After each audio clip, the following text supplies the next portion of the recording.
Hey guys, so sorry for the lighting. It's very shitty.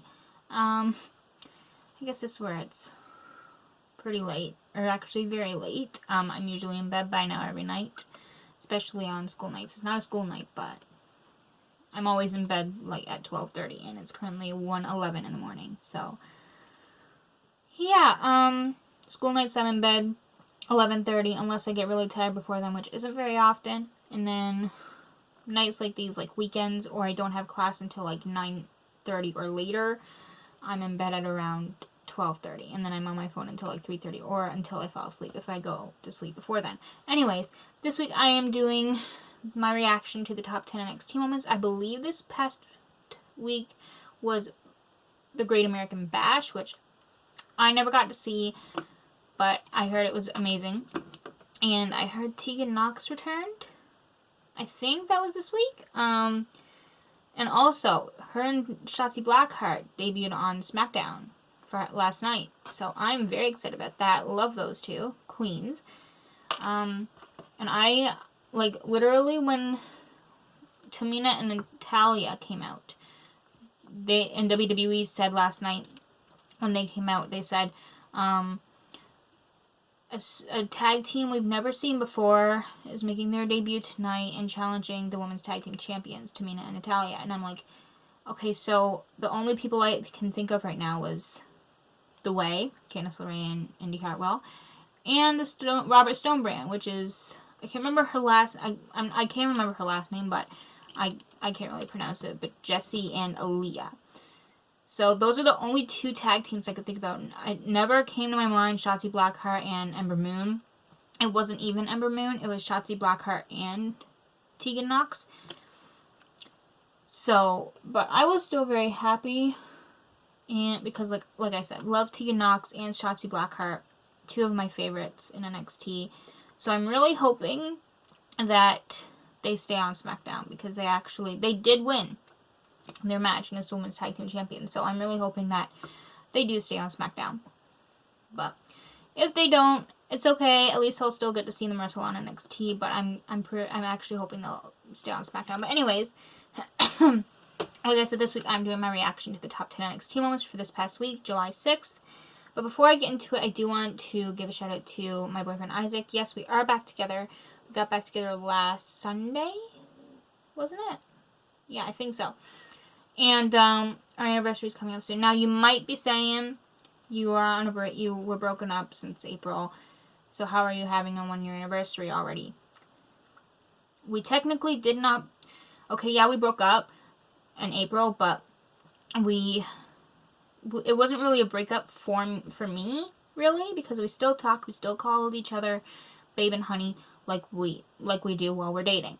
So, to me, like, we were more like on a break kind of thing to me. Because if we were actually broken up, we would barely talk. We wouldn't call each other babe or anything. We wouldn't say love you. That to me would be like a breakup, like not doing those things. But we literally still called each other babe, still said love you to each other and everything, and still talked quite a lot.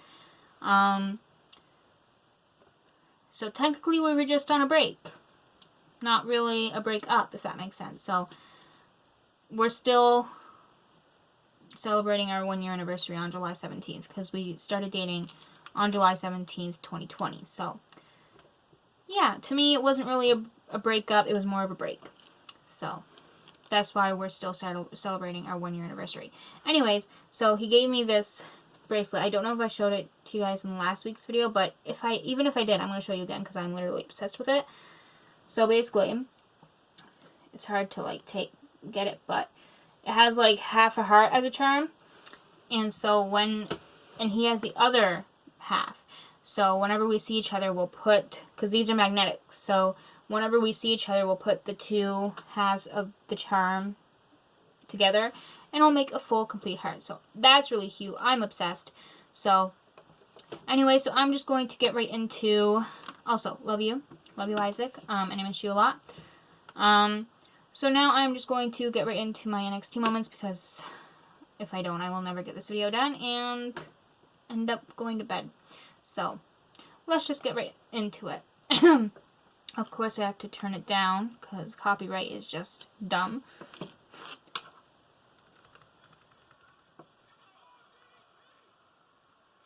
I think this is good. I hope this is good.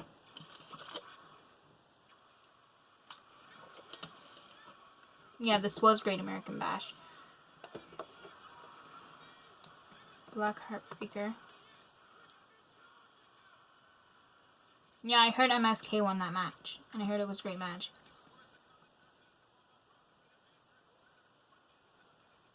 Okay, go off. Swerve.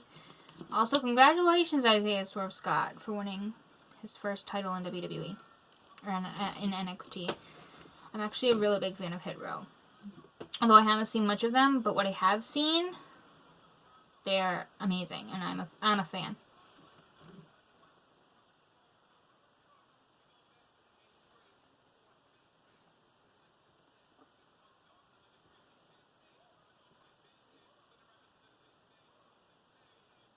Man, I really hope this don't get copyrighted.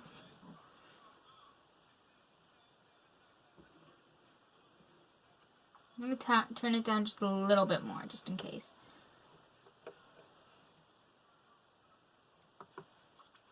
Okay, I think this is good. Kyle O'Reilly and Adam Cole, isn't that? Yeah, Adam Cole and Kyle O'Reilly. I heard that match was fire, so. I mean, it's always, Adam Cole and Kyle O'Reilly always put on, like, some of the greatest matches, no matter who their opponents are, so. I mean, this match had to have been fire, so. Man, I was so, like, okay, not devastated, but I was so shocked and confused, like, when Samoa Joe was released in April. I was just like, why? And then he showed up on NXT a couple weeks ago and returned. So I'm like, I don't even care if he's back on Raw or SmackDown or NXT. I just wanted him back, and sure enough, he's back. So I was very happy with that, because like I said, I'm still not over his release, like the news of his release, how it like shocked and confused me. To like no, what's the word? To like, I don't know what the word is, but I'm sure you get my point. I was just so shocked. I'm still shocked that WWE even released him, even if he is back right now, so. And I'm still not over Braun Strowman's release either. Like, I'm always going to be confused about, like, why WWE released Braun Strowman of all people. Like, I swear, like, WWE would release anybody now. Like, literally, I won't even be surprised if I hear that they released, I don't know, Sasha Banks one day. I won't like it by any means, but I still wouldn't be surprised, because it seems like now WWE will release anybody.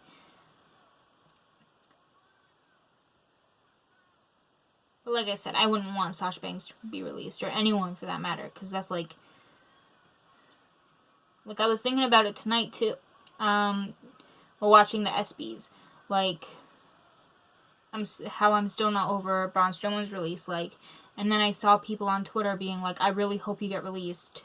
Like, I remember looking through Twitter one night, and I see someone tweet Baron Corbin and go like, hey Baron, I want you to be released. And I'm like, seriously? You want someone to lose their job? Like, maybe their only source of income? Like, that's messed up. Also, I scrolled through Twitter today, and I found out Naomi deactivated her Twitter account because people were, like, bashing her for her husband's DUI arrest, Jimmy Uso. Like, I even saw this one tweet from some idiot saying, something like, it's all your fault, Jim, that your husband, Jimmy Uso, got arrested for a DUI because you're a bad influence on him. And I'm like, really? So, like, honestly, I'm sorry that it happened to her, but I really don't blame her for deactivating her Twitter account, honestly. Like, I feel bad for her, definitely, because she's getting bashed for, like, no reason whatsoever. Like, I know it's a DUI, and that's just not right, but, like, seriously, you're gonna bash her? And then people are like, and then, like, the same people would literally say, like, the same people bashing her for it would literally say, like, oh, the wrestling community is so toxic. And I'm like, yeah, you're the one bashing her because she's a bad influence on her husband. Like, come on. Anyway, rant over. Yes, Tegan Knox. I saw this clip on Instagram.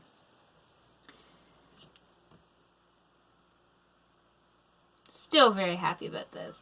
Love Tegan Knox.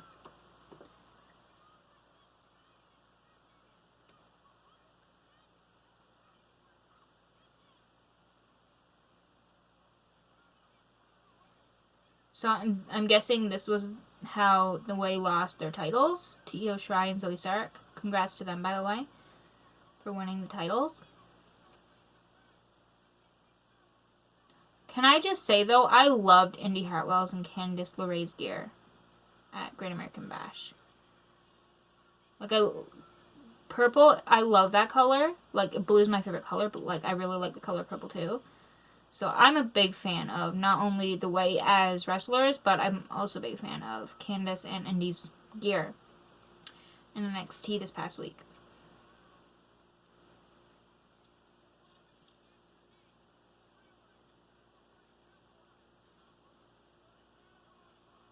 I didn't hear who won this match, though, between Adam Cole and Kyle O'Reilly. I never heard about the winner of this match. I heard the match was great, but I don't know who won. Because I didn't hear about the winner of that match. I just heard it was great and that was it.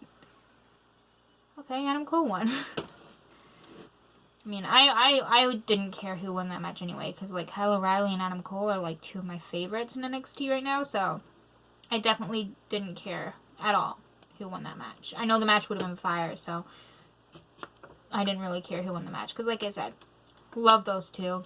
Two of my favorites of all time in NXT. And maybe in WWE in general.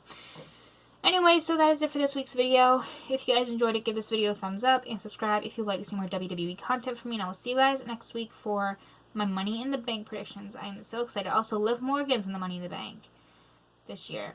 In the women's Money in the Bank ladder match. So I'm very excited for her. Definitely deserves this to be in that match. So anyway, yeah. I'll see you guys next week for my Money in the Bank predictions. Bye, guys.